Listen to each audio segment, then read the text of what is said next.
Very good afternoon friend, this is Manoj Verma once again. Welcome to my channel financial health, जहाँ पे आपके finance के बारे में डिस्कस किया जाता है, लोन के बारे में डिस्कस किया जाता है, इन्वेस्टमेंट के बारे में डिस्कस किया जाता है, जहाँ पे आपको ये बताया जाता है कि किस समय कब और कितना कौन से प्रोडक्ट में आपको इन्वेस्ट करना चाहिए ताकि आपका जो कॉर्पस रिक्वायरमेंट है या जो आपने एम बनाया है वो फुलफिल हो सके उस ड्यूरेशन में। इसके अलावा लोन जब हम लेते हैं मार्केट से तो हमें किन किन बातों का ध्यान रखना चाहिए, आज उस बातों पे हम ध्यान रखेंगे कि लोन लेने के पहले हमें किन चीज़ों का ध्यान रखना चाहिए या क्या कॉमन मिस्टेक करते हैं जो अप्लीकेंट होते हैं जिसके वजह से लोन रिजेक्ट हो जाता है, उस पर हम डिस्कस करेंगे।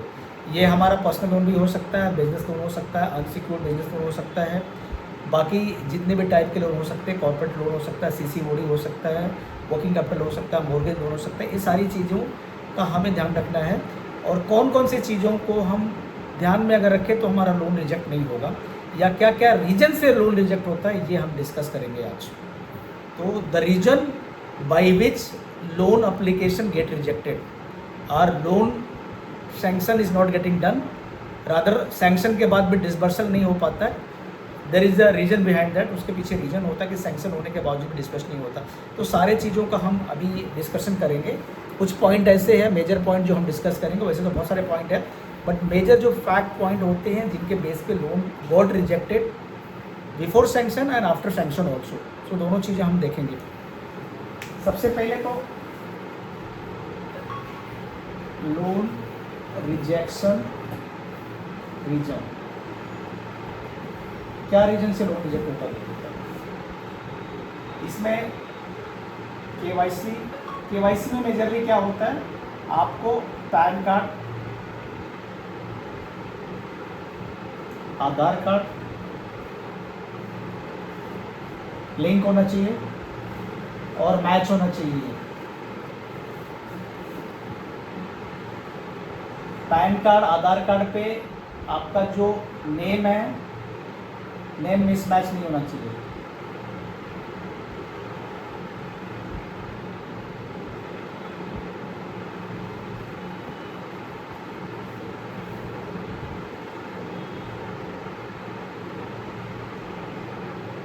ब्लर फोटोग्राफ और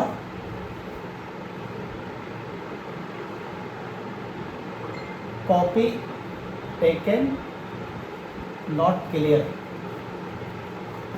जो भी हम कॉपी लेते हैं उसका वो क्लियर नहीं है या उस पर जो फोटोग्राफ लगा हुआ वो बराबर नहीं है, वो फोटो विजिबल नहीं है कि आप ही हो, आप दिखते हो कि नहीं दिखते हो, ये सब चीज़ें होनी चाहिए। ये बेसिक डॉक्यूमेंट हो गया जिसमें केवाईसी में ये सब चीज़ें होती है और भी चीज़ें हैं जो ये मेन चीज़ें होती है जिसकी वजह से रिजेक्शन होता है। Application form,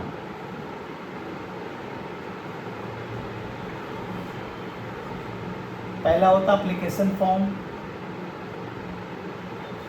incomplete.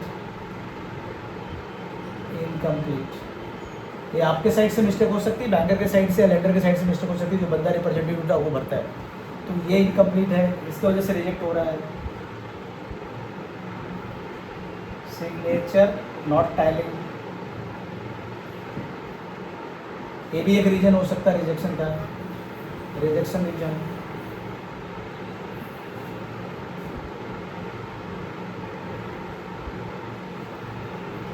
Loan requirement not matching,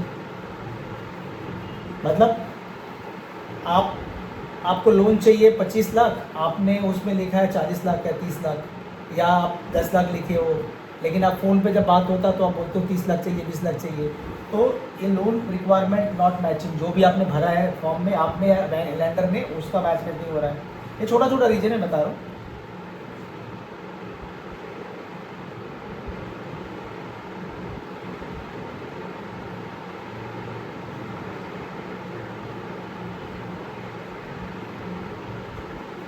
incomplete identity number, जो उस पर पैन कार्ड आधार कार्ड जो भी लिखा फुलफिल करने के टाइम उसने बराबर नहीं भरा है या वो लाइन ही छूट गई है, तो ये रीज़न होते हैं रिजेक्शन के लिए। इसके अलावा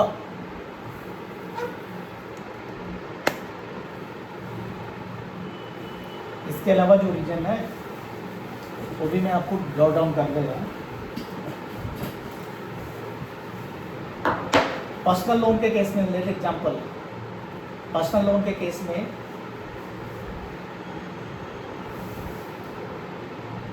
लो सैलरी, कोई इंडिविजुअल उसका सैलरी लो है। दूसरा रीजन क्या हो सकता है रिजेक्शन का, रिसेंटली जॉब, तुरंत जॉब पे लगा है, विंटेज नहीं है उसका। तीसरा रीजन हो सकता है frequently job change.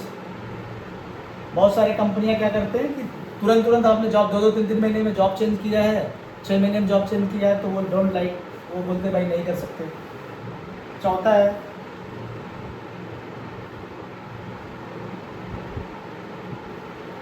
Loan eligibility, जो लोन चाहिए उसके हिसाब से आप एलिजिबल नहीं हो। पांचवा है employer not giving verification, employer verification ही नहीं दे रहा आपका, आप काम करते हो कि नहीं करते हो। ये सब छोटे छोटे चीज़ हो सकता है। ये गलती मैं ये नहीं बोल रहा हूँ कि एम्प्लॉयर के साइड से हो सकती है, हो सकता है लैंडर जो बंदा रिप्रेजेंट करता है वो बराबर टाइम पे नहीं पहुँचता होगा, पूछता नहीं होगा, ऐसे भी छोटे छोटे माइनर चीज़ें हो सकती है। तो ये एम्प्लॉयर नॉट गिविंग वेरिफिकेशन, आपके बारे में बता नहीं रहा कि आप कितने साल से जॉब करते हो, वेरिफिकेशन नहीं हो रहा है। Residence verification is not satisfied, verification आपका रेजिडेंस का वेरिफिकेशन वो सेटिस्फाइड नहीं है। कोई मान लो गया आप कोई विजिट करने गया लैंडर के साइड से, तो आपका नेबर ने बोला कि भाई ऐसे नाम का कोई आदमी नहीं रहता, जैसे मनोज वर्मा के नाम से लेना है तो मनोज वर्मा के नाम से कोई आदमी यहाँ पे रहता नहीं है, आजू बाजू में कौन है पता नहीं, तो ये नहीं होता है। इसके अलावा फेक सैलरी स्लिप, बहुत लोग फेक सैलरी स्लिप बनाते हैं, उसके बेस पे ट्राई करते हैं कि बढ़ा के सैलरी स्लिप बनाओ। फेक सैलरी स्लिप से भी लोन रिजेक्ट होता है, गॉट रिजेक्टेड एम्प्लॉय वेरिफिकेशन होता है। Fake ID proof, fake ID plus fake address, जो एड्रेस वेरिफिकेशन नहीं हो रहा है।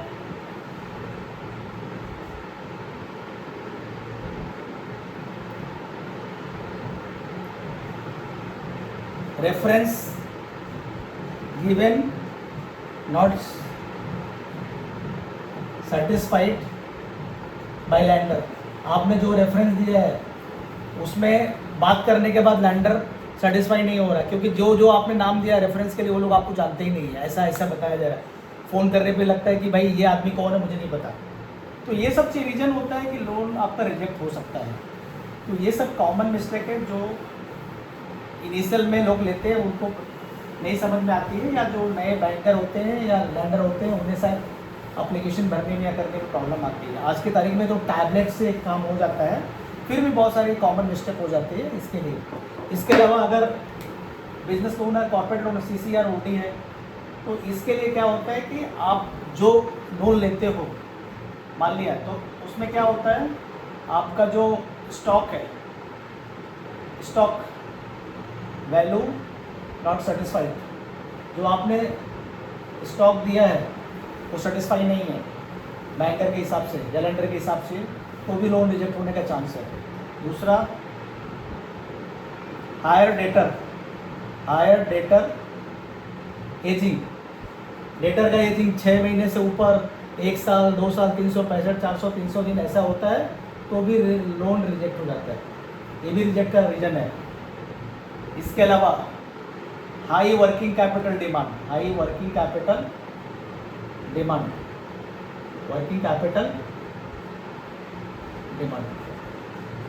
मतलब आपका बिजनेस जो अलाउ नहीं कर रहा उससे ज़्यादा आपको लोन चाहिए। फॉर एग्जांपल आप बोलते हो मेरे को 2 करोड़ का लोन चाहिए, लेकिन आपका टॉप लाइन उतना हाई नहीं है। 2 करोड़ के लोन के लिए आपका टॉप लाइन 10 करोड़ का होना चाहिए, 10 का 20% 2 करोड़ होता है, तो वो फुलफिल नहीं हो रहा। टॉप लाइन बॉटम लाइन भी देखा जाता है, और आपका कैपिटल क्या लगाए वो सब देखा जाता है, जो मैंने लास्ट वीडियो में मैंने बता चुका हूँ। तो ये सब रीजन होता है रिजेक्शन का। चौथा पॉइंट आपका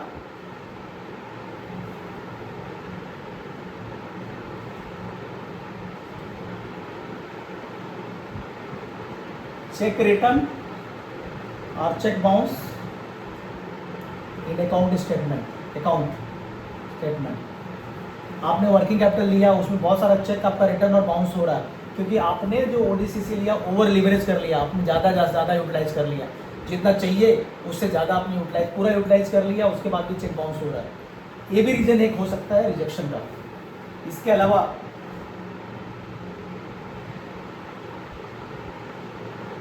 GST not filling on time, आपने जीएसटी टाइम पे नहीं भरते हो, ये भी रीजन हो सकता है रिजेक्शन का। टर्नओवर जो है आपका, turnover not matching with bank account, with bank statement, जहाँ पे आपका प्रोसीड क्रेडिट होता है, जहाँ पे पैसा क्रेडिट होता है, ये मैच नहीं कर रहा है, तो ये भी रीजन हो सकता है रिजेक्शन का।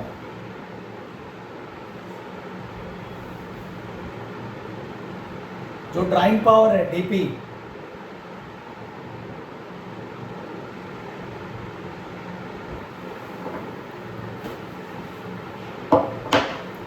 डीपी का फॉर्मूला होता है stock plus debtor minus creditor. इसने बताया था बैंक 25% का मार्जिन रखता है, इसमें भी 25% का मार्जिन रखता है, बैंक टू बैंक डिफर करता है, तो ये फॉर्मूला है। इसके बाद जो आपका डीपी बैठता है उतना ही आप यूज़ कर सकते हो। फॉर एग्जांपल आपका जो सेल्स है बढ़ते चला गया और आपने वर्किंग कैपिटल लिया, लेकिन आप मान लो 10 करोड़ का वर्किंग कैपिटल ले रहे हो, लेकिन आप बोल रहे हो कि मेरे को डीपी वाला कॉन्सेप्ट नहीं चाहिए, तो भी लोन रिजेक्ट हो जाता है एक केसेस में। तो ये मोटा मोटी रिजेक्शन का रीजन है, ये सब चीज़ें। इसके बाद भी और भी चीज़ें हैं जिसके बेस पे हम लोग लोन रिजेक्शन करते हैं। अभी देखिए दूसरा चीज़ मैं बता रहा हूँ आपको, इसमें आ गया आपका टेक्निकल और लीगल, लीगल और टेक्निकल। लीगल में जो डॉक्यूमेंट जो है नॉट प्रॉपर, लीगल वाला बोलता है डॉक्यूमेंट पेपर, लीगल और टेक्निकल वाला बोलता है डॉक्यूमेंट पेपर प्रॉपर नहीं लग रहा है, तो ये भी रिजेक्शन का रीजन है। लो वैल्यूएशन, वैल्यूएशन किया और वैल्यू बराबर नहीं आया तो लो वैल्यूएशन है, तो इस पर रिक्वायरमेंट मीट नहीं हो रहा, जहाँ पे आपको सिक्योर लैंडिंग लेनी है वहाँ पे नहीं मीट पा रहा तो रिजेक्ट हो जाता है केसेस लॉगिन के बाद।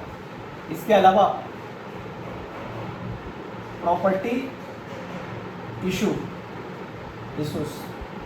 आपने इलीगल प्रॉपर्टी दिया है, आपने इलीगल प्रॉपर्टी है, तो भी आपका लोन रिजेक्ट हो जाता है। जहाँ पे प्रॉपर्टी लगेगी, जहाँ पे प्रॉपर्टी नहीं लगेगी वहाँ पे तो बैलेंस शीट देखा जाएगा और विंटेज देखा जाएगा। इंक्रोचमेंट इशू तभी भी रिजेक्ट हो जाएगा। इसके अलावा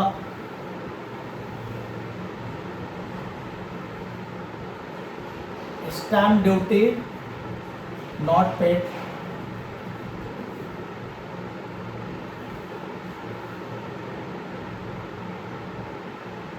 proper name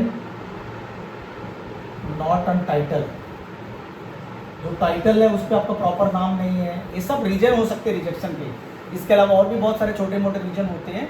this is the major reason why the loan got rejected. तो आप ये सारी चीज़ें रखिए। और मेन आपको मैं फाइनेंशियल के बारे में बताऊं तो उस फाइनेंशियल में भी आपको डिस्कस करना ये है कि उसमें लोन फाइनेंशियल में क्या इशू आता है।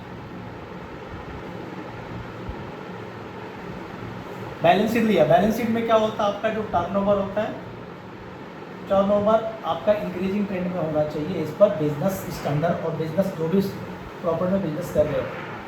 दूसरा कैपिटल, आप जो कैपिटल लगा रहे हो वो भी इंक्रीजिंग टर्म्स में होना चाहिए और इक्वल होना चाहिए। स्टैंड हर 2-3 साल में हम देखते हैं 3 साल का बराबर होना चाहिए। डिप नहीं होना चाहिए यार, कैपिटल विड्रॉल नहीं करना चाहिए। आपने कैपिटल निकाल के अपनी कंपनी से दूसरी कंपनी में डाइवर्ट कर दिया, सिस्टर कंसर्न कंपनी में डाइवर्ट कर दिया, ये भी नहीं चलेगा, रिजेक्ट हो जाता है।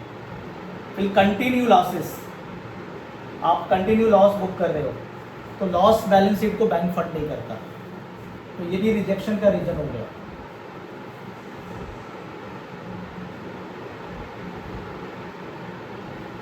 आपका जो डेट इक्विटी रेशियो है वो हाई है, हाई लेवर रेशियो 2 के हिसाब से होना चाहिए, बट ये अगर आपका हाई है तो भी रिजेक्शन का रीज़न हो जाता है। तो ये सारी चीज़ें, सारा पैरामीटर, इसके अलावा बहुत सारी चीज़ है जो नॉर्म्स में आ सकती है।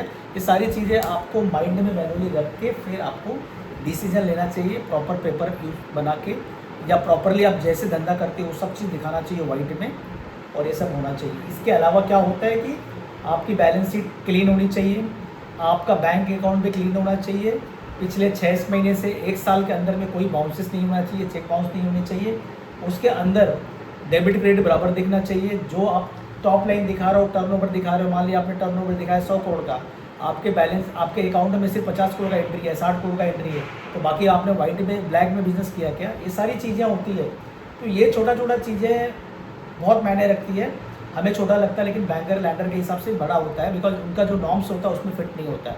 तो ये सारी छोटा मोटा चीज़ या जो भी हमने बताया, ये सब चीज़ों को माइंड में रख के अगर हम डॉक्यूमेंट प्रॉपरली बनाए या सीए से कंसल्ट करके, या जो हमारा सिस्टम है, हमारा जो डिपार्टमेंट है अकाउंटिंग का कंपनी के लिए, वो प्रॉपरली अगर उन्होंने सही तरीके से हैंडल किया है, रेगुलरली बेसिस पे आपने आईटीआर और जीएसटी भरा है, जीएसटी और आईटीआर दोनों में कभी कभी मिसमैच दिखता है। आप आईटीआर में कुछ और दिखाते हो, जीएसटी रिटर्न कुछ और भरते हो।